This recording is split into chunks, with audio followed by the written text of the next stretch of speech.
Beleza? Olá, seja bem-vindo a mais uma aula aqui na Escola Bíblica da Vila. Todo domingo, às 9 horas da manhã, a gente se reúne para conversar um pouco sobre o texto bíblico. Vamos chegando à nossa 7ª aula desse primeiro módulo, conhecendo o texto bíblico. Isso significa que tem outras 6 que você pode assistir, caso você queira.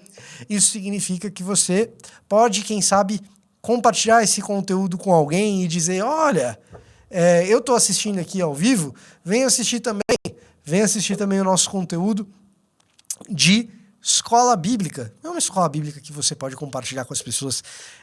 Como eu tenho dito sempre, é uma das vantagens da gente estar juntos aqui digitalmente. E essa 7ª aula sobre o conhecimento do texto bíblico, ela é meio que o finzinho desse módulo. É a penúltima aula desse módulo de 8 aulas. Os nossos módulos aqui nesse ano, eles terão, na medida do que a gente faz a adequação do calendário do ano letivo, módulos de 8 aulas. Então são blocos que se fecham.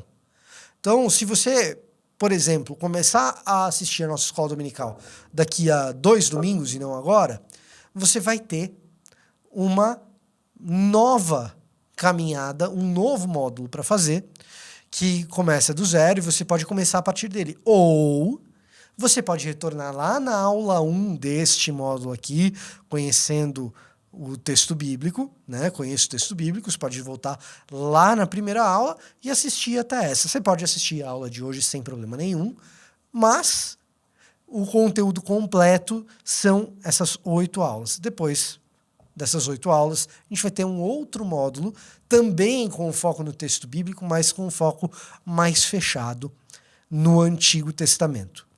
A única coisa que talvez mude, e aí eu já faço uma certa propaganda, a gente se reúne aqui todo domingo, 9 da manhã, para estudar a Bíblia juntos. Por quê? Porque 10h30 inicia-se a nossa reunião presencial, nosso culto presencial aqui na comunidade da Vila. Então, se você está em São Paulo, eu faço o convite, venha para cá, para Cardeal Arco Verde. Quase esqueci o nome da rua, Renato, agora. Hoje eu tô bem aqui. Fiquei conversando antes de dar aula e já fico me embananando inteiro. Você vem aqui para Cardeal Arco Verde, 10h30, todo domingo, 10h30, a gente tem culto aqui na Cardeal Arco Verde, na comunidade da Vila. Exceto que talvez a gente mude. Nós temos recebido muita gente, isso é uma bênção, mas isso nos faz estudar a hipótese de termos 2 cultos pela manhã aqui na comunidade da Vila, o que faria com que um desses cultos fosse em horário concomitante ao horário das nossas aulas. Portanto, eu vou pedir a você que está assistindo no chat agora, dizer o que você prefere. Ou se você está assistindo depois, não está ao vivo, você não vai poder escrever no chat. Escreve aqui nos comentários o que você prefere. Você prefere que as nossas aulas da Escola Bíblica da Vila permaneçam no domingo, mas no período da tarde, ou, quem sabe, na quarta-feira à noite ou na quinta-feira à noite? Claro, o conteúdo vai continuar lá. Então, talvez você não queira ver ao vivo, mas você vai assistir depois. Tudo bem. Mas, tendo 2 cultos no período da manhã aqui na comunidade da Vila, qual seria a sua preferência para a escola? Que se passe na quarta-feira à noite, na quinta-feira à noite, ou, quem sabe, no domingo pela tarde. Coloca aqui nos comentários se você está assistindo esse vídeo depois da transmissão ao vivo, ou se você está vendo durante a nossa estreia, durante a transmissão, me diz aqui no chat. A gente vai olhar os 2, tá, gente? Mas me diz aí o que você prefere. Voltando ao conteúdo, essa aula, a aula de número 7, ela é meio que o ápice, ou o clímax, ou o resumo dos motivos pelos quais a gente estudou o que a gente estudou até agora. A gente até agora se ocupou um pouco da pergunta: o que é a Bíblia? O que ela é? Como que ela é formada? Que tipo de conjunto de documentos? Quem assistiu as primeiras aulas sabe que eu gosto de falar assim, né? Que conjunto de documentos é esse?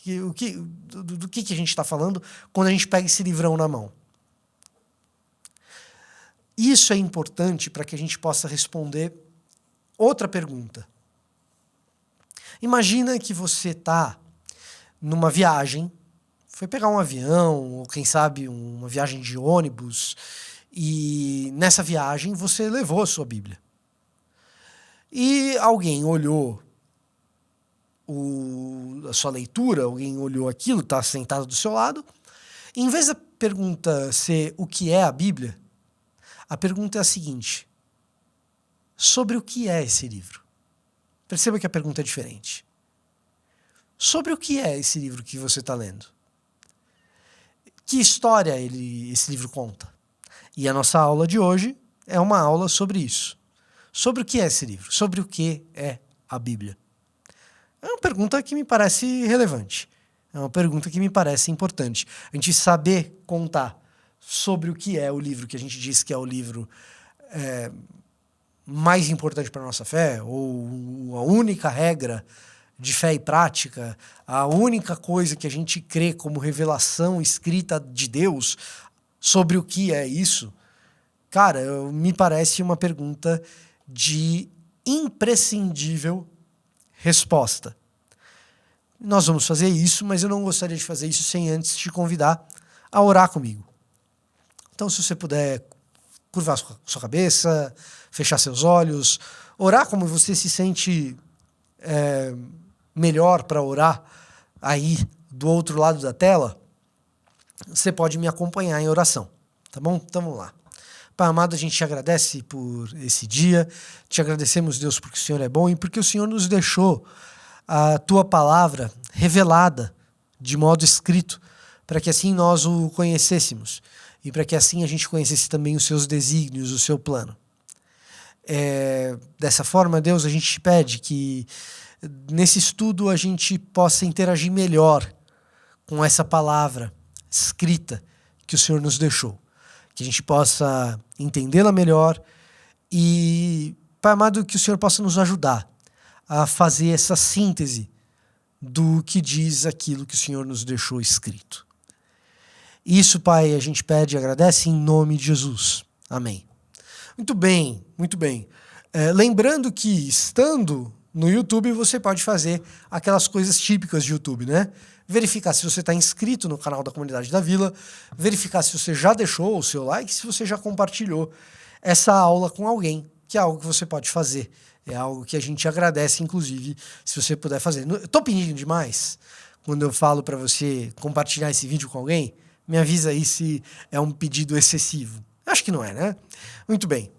Alguém perguntou para você sobre o que é esse livro e como a gente pode responder a essa pergunta sobre o que é o texto bíblico.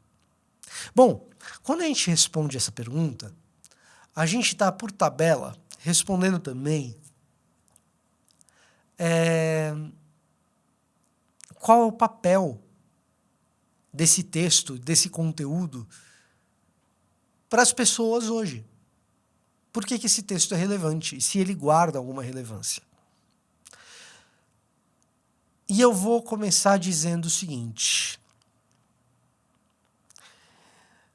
a Bíblia não é um livro sobre a sua salvação, ou a minha. E talvez seja essa a impressão que a gente tenha quando a gente frequenta a igreja durante muito tempo. A gente acaba entendendo que a Bíblia é um livro sobre como a gente é salvo. Como você conseguiu a sua salvação, ou como Deus conseguiu a sua salvação para você. A Bíblia contém a doutrina a respeito de como as pessoas são salvas por Deus e têm a vida eterna. Ela contém informações a esse respeito. Mas seria injusto, com o próprio texto, dizer que ele é sobre isso. E seria um tanto egoísta achar que um texto milenar é sobre mim. Um tanto egocêntrico e talvez arrogante achar que um texto que sobreviveu à história como sobreviveu seja um texto sobre a minha pessoa. E colocado dessa forma fica um pouco mais claro a gente entender o quão antropocêntrico. O que é antropocêntrico? É colocar a figura do ser humano no centro de tudo, como a coisa mais importante. O quão antropocêntrico é ler o texto bíblico pensando na salvação do indivíduo.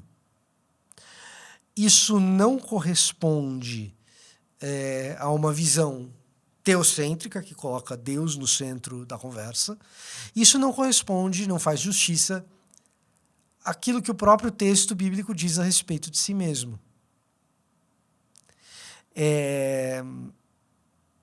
Quando a gente fala sobre o conteúdo desse texto, eu dei algumas chaves interpretativas para a gente conseguir contar a história da Bíblia, de um mundo criado originalmente bom, corrompido pelo pecado, que Deus, que criou esse mundo originalmente bom, que é corrompido pelo pecado, não fica de braços cruzados, mas elabora um plano para a restauração desse mundo que foi criado originalmente bom. E ele faz isso por meio de uma família, a família de Abraão.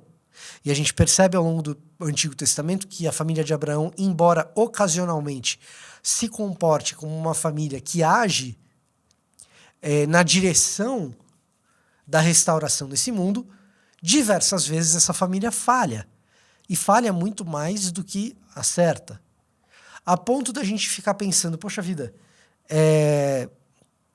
como é possível que essa família restaure essa criação originalmente boa? Até que então, um representante dessa família, Jesus, filho de Davi, filho de Abraão, aparece na história como aquele que cumpre a lei, que cumpre o projeto, que cumpre o plano de Deus para a restauração do mundo e uma nova criação convertida em algo ainda melhor do que aquele mundo original. O mundo original, criado num jardim maravilhoso e depois despedaçado pela maldade humana, ele é remontado em algo a mais do que o jardim, numa nova cidade, uma nova Jerusalém, uma cidade que é mais do que apenas um jardim. E a descrição dessa nova Jerusalém, lá em Apocalipse, capítulo 20, capítulo 21, desculpa, e capítulo 22, é uma descrição de uma cidade arborizada, uma cidade em forma de jardim, em alguma medida. É uma espécie de versão melhorada do próprio jardim que a gente teve antes. E a Bíblia vai contando a história dessa restauração. A gente percebe isso no Antigo Testamento. Um exemplo disso, Isaías capítulo 11. O que diz lá em Isaías capítulo 11? Isaías capítulo 11 diz que um ramo vai surgir de Jessé, do tronco de Jessé, vai surgir um ramo. O que é isso? Do que você está falando? Está falando que da linhagem de Jessé, a linhagem de Jessé é a linhagem do rei Davi. Davi é filho de Jessé. Jessé o Belemita. Jessé o Belemita, por que Belemita? O que é Belemita? Jessé é da cidade de Belém. Talvez você se lembre de alguém importante que nasceu em Belém. Não estou falando da Fafá. Eu estou falando de... Renato, não ri, cara. Você me quebra. Eu estou falando da Joelma. Não, também não é a Joelma. A Joelma é do Pará, mas eu não sei se ela é de Belém. Eu não estou falando de Belém do Pará, gente. Eu estou falando de Belém, em Israel. Né? Tem mais alguém importante que nasceu em Belém, além de Jessé. Mas a partir de Jessé, da descendência de Jessé, apareceria um ramo na família real que, quando viesse à existência, esse ramo traria um tipo de paz que faria com que o leão comesse grama ao lado do cordeiro que a criança brincasse em paz com a cobra, com a serpente. Para os que gostam de traduções bíblicas mais rebuscadas, Vitor, tem que acertar a concordância. Para quem gosta de traduções bíblicas mais rebuscadas, a criança que brinca com a áspide, né? Bem rebuscado. Do que o texto está falando? O texto está falando da chegada de um Messias que, a partir do seu governo, coloca tudo em ordem. Ele não coloca apenas a minha vida e a sua vida em ordem. Ele não trabalha apenas com o meu e com o seu pecado.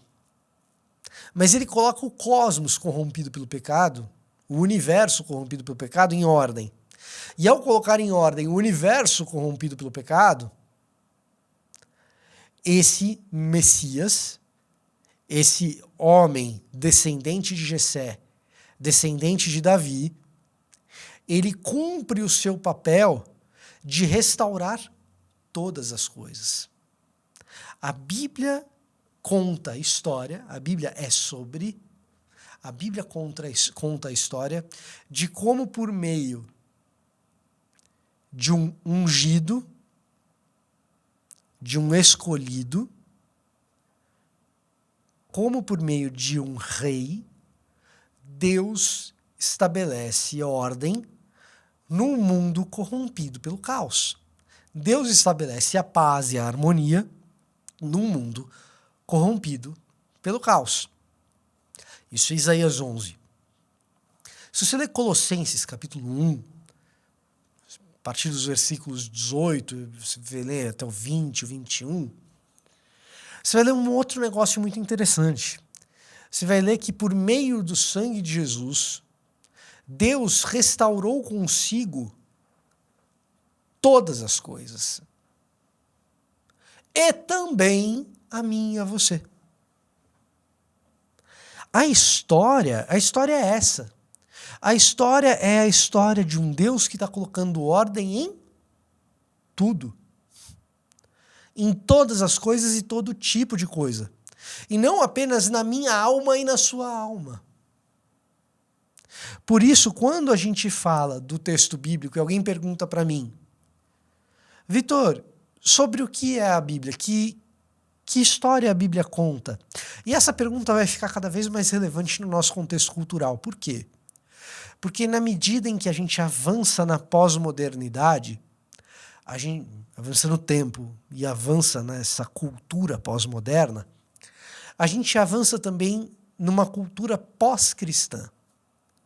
No nosso contexto urbano, em especial nosso contexto urbano da comunidade da Vila, a gente está no coração de São Paulo, a gente está no coração do centro expandido, onde tem rodízio e você tem que sair mais tarde ou mais cedo para não tomar multa.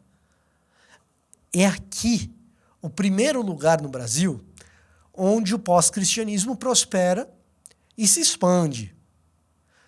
Mas isso vai alcançando os outros lugares desse país.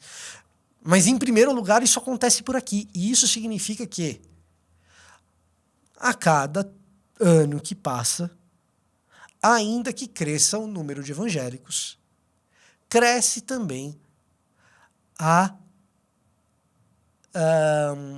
pouca familiaridade, cresce também o analfabetismo bíblico. As pessoas serão cada vez mais biblicamente iletradas. Eu gosto de lembrar do período que eu estava na faculdade. Eu fiz faculdade de jornalismo antes de ir para teologia, né? Então, eu estudei jornalismo e depois fui trabalhar como jornalista em redação, normal. Só depois que eu fui fazer teologia. Eu gosto de lembrar do período que eu estava na faculdade. Eu estava conversando com alguns amigos do jornalismo, que eram amigos, estudantes de jornalismo, amigos cultos, assim. As discussões que se tinha ali eram discussões de gente culturalmente letrada, pelo menos razoavelmente, levando em consideração a idade que se tinha ali, quando se acabou de entrar na faculdade, mas discutindo a respeito de filmes de Ingmar Bergman, né? Um negócio todo sofisticado. Talvez uma intelectualidade não tão cheia de sentido e significado quanto eles pretendiam afirmar. Talvez tivesse ali um ou outro pseudo-intelectual se arrogando de ter assistido um filme mais cult. Pode ser. Mas o meu ponto eu estava falando com pessoas pretensamente cultas e que hoje eu mantenho contato, que hoje são cultas mesmo, de verdade. E conversando com essas pessoas, ao falar da minha fé e explicar, por exemplo, a respeito do bom samaritano, as pessoas conhecerem o samaritano, o hospital. Mas sequer saberem que bom samaritano era uma parábola que Jesus contou. Isso é uma expressão da pouca familiaridade com as histórias do texto bíblico. Com o conteúdo da Bíblia. Então, na medida em que a gente avança no mundo pós-moderno, que tem pouca familiaridade com o texto bíblico, com a Bíblia, menos absurda ou menos incomum ou menos rara vai ser a pergunta desse tipo. Sobre o que é esse livro aí que você está lendo? Talvez ela não seja formulada exatamente desse jeito, mas talvez ela seja formulada de outra maneira, do tipo, conta pra mim a tua fé. Eu sei que você é cristão, mas me explica direito qual que é o lance. Me explica direito do que se trata. Aí você vai dizer, não, é sobre Jesus, é sobre Deus, a gente tem a Bíblia, a gente é protestante, então a Bíblia ela é a nossa fonte primária de informação a respeito de Deus e tal. Tá, mas conta pra mim a história da Bíblia. É um livro, não é? Então conta pra mim essa história. Cada vez mais essa pergunta vai se tornar algo importante, algo relevante. E a maneira que eu costumo responder a essa pergunta é: a Bíblia conta a história de um mundo criado originalmente bom e experimentado por mim e por você de maneira distorcida. Esse mundo criado originalmente bom, ele é distorcido pela crueldade, pela maldade humana. Por isso que a gente vê tanta coisa ruim. A gente olha pela janela, a gente vê problemas. A gente olha pela janela do mundo chamado noticiário e a gente vê mais problemas. E a gente experimenta o mundo a partir desse viés, desses óculos, que é um mundo distorcido pela crueldade. Mas ele foi criado originalmente bom. A Bíblia conta a história desse mundo criado originalmente bom, que é distorcido pela crueldade, mas de um Deus amoroso que olha para esse mundo distorcido pela crueldade e, com o carinho que ele tem pelos seres que ele criou, inclusive a humanidade, ele escolhe entrar nesse mundo para consertá-lo, para restaurá-lo.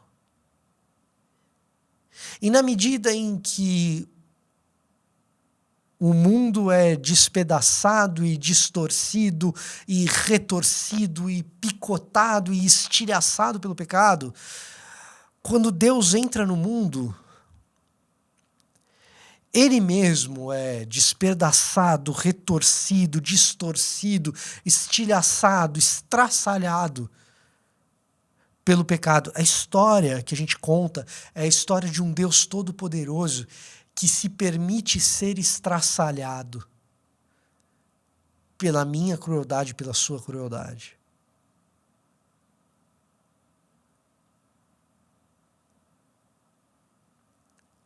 Mas a história não para num Deus que morre. Ela continua, ela prossegue num Deus assassinado que é restaurado. Os pedaços retorcidos e distorcidos daquele corpo estraçalhado numa cruz, arrebentado numa cruz, a visão cruel de pernas e braços e mãos, testa, cabelos torturados. Esse corpo, 3 dias depois, no terceiro dia, ele começa a ser restaurado, e ele é restaurado. E inicia-se o processo, então, de restauração de todas as coisas. A história é essa, de como Deus vence o pecado, até mesmo o pecado que o estraçalha e o estilhaça, ressurgindo e ressuscitando, e a partir de então, ele passa a restaurar outras coisas. Ele começa restaurando um povo. Gente que olha para essa cruz e esse absurdo de um Deus assassinado e enxerga naquilo um Deus amoroso que se entrega e decreta vitória sobre o poder da crueldade humana. E ao enxergar sentido nisso, esse povo experimenta a vitória sobre essa crueldade própria. Nisso, nós, indivíduos, somos salvos.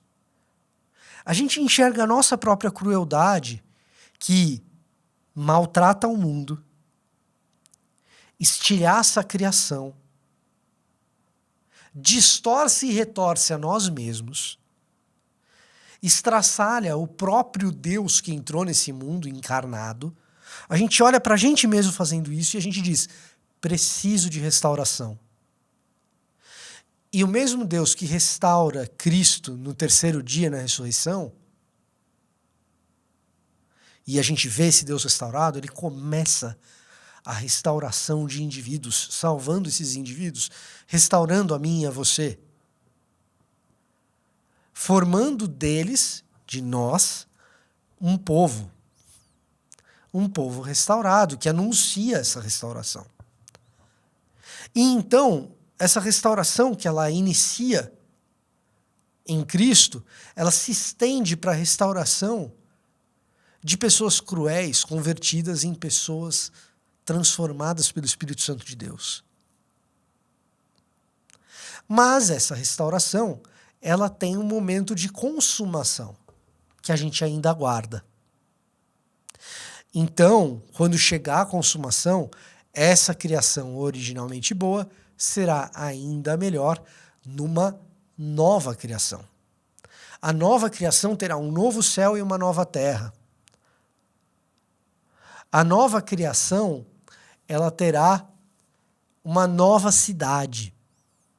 Nós, nessa nova criação, teremos novos corpos.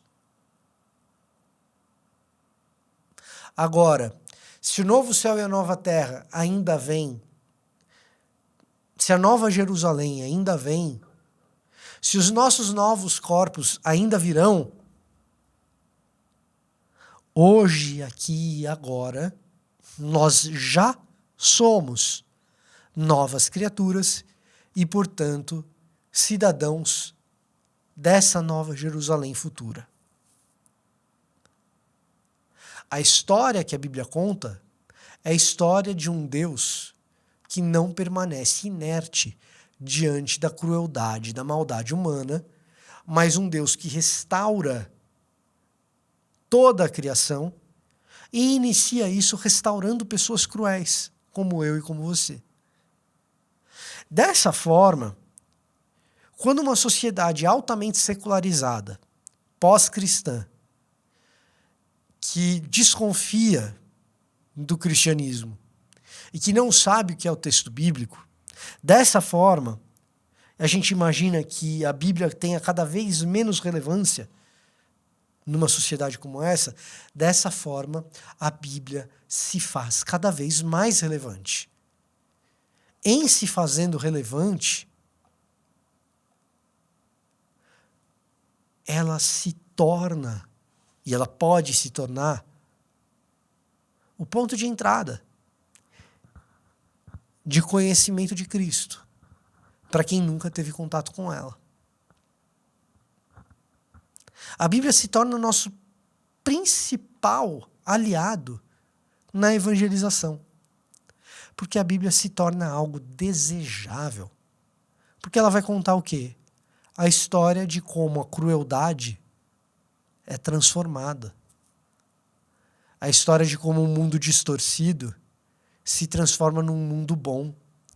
E, portanto, na vida daquela pessoa que experimenta um mundo distorcido pelo pecado, aquelas distorções podem ser tratadas, e tratadas pelo próprio texto bíblico. A Bíblia conta uma história sobre mim e sobre você, mas não é sobre como eu obtenho a minha salvação, embora contenha essa informação. É uma história sobre mim e sobre você, em comunhão com Deus, e como isso dá respostas comunitárias para os problemas que o pecado gera. Esse é o texto bíblico. Quando me perguntam sobre o que é o texto bíblico, eu respondo assim: muito complicado? Eu vou dar o resumo. Deus cria um mundo originalmente bom, a gente experimenta esse mundo distorcido pelo pecado, mas Deus não fica de braços cruzados. Ele entra na história para consertar o mundo, e ao fazer isso, ele chama pessoas para terem as suas próprias histórias distorcidas pelo pecado restauradas, fazendo dessas pessoas um novo povo, como um sinaleiro, como um chamariz de uma nova criação que vem. Porque Deus ama esse mundo e o que tem de errado nele Deus vai consertar. É essa história que a Bíblia conta. Agora ficou mais curto, ficou um pouco mais fácil. Eu espero que isso traga para você uma segurança de que não há nada mais importante do que o texto bíblico para os nossos problemas de hoje, do aqui e do agora. Deus te abençoe. Se você está assistindo isso ao vivo, é um excelente culto para você daqui a pouco. Se você está assistindo a versão gravada, que você tenha um excelente dia. Eu vou ficando por aqui, até a próxima.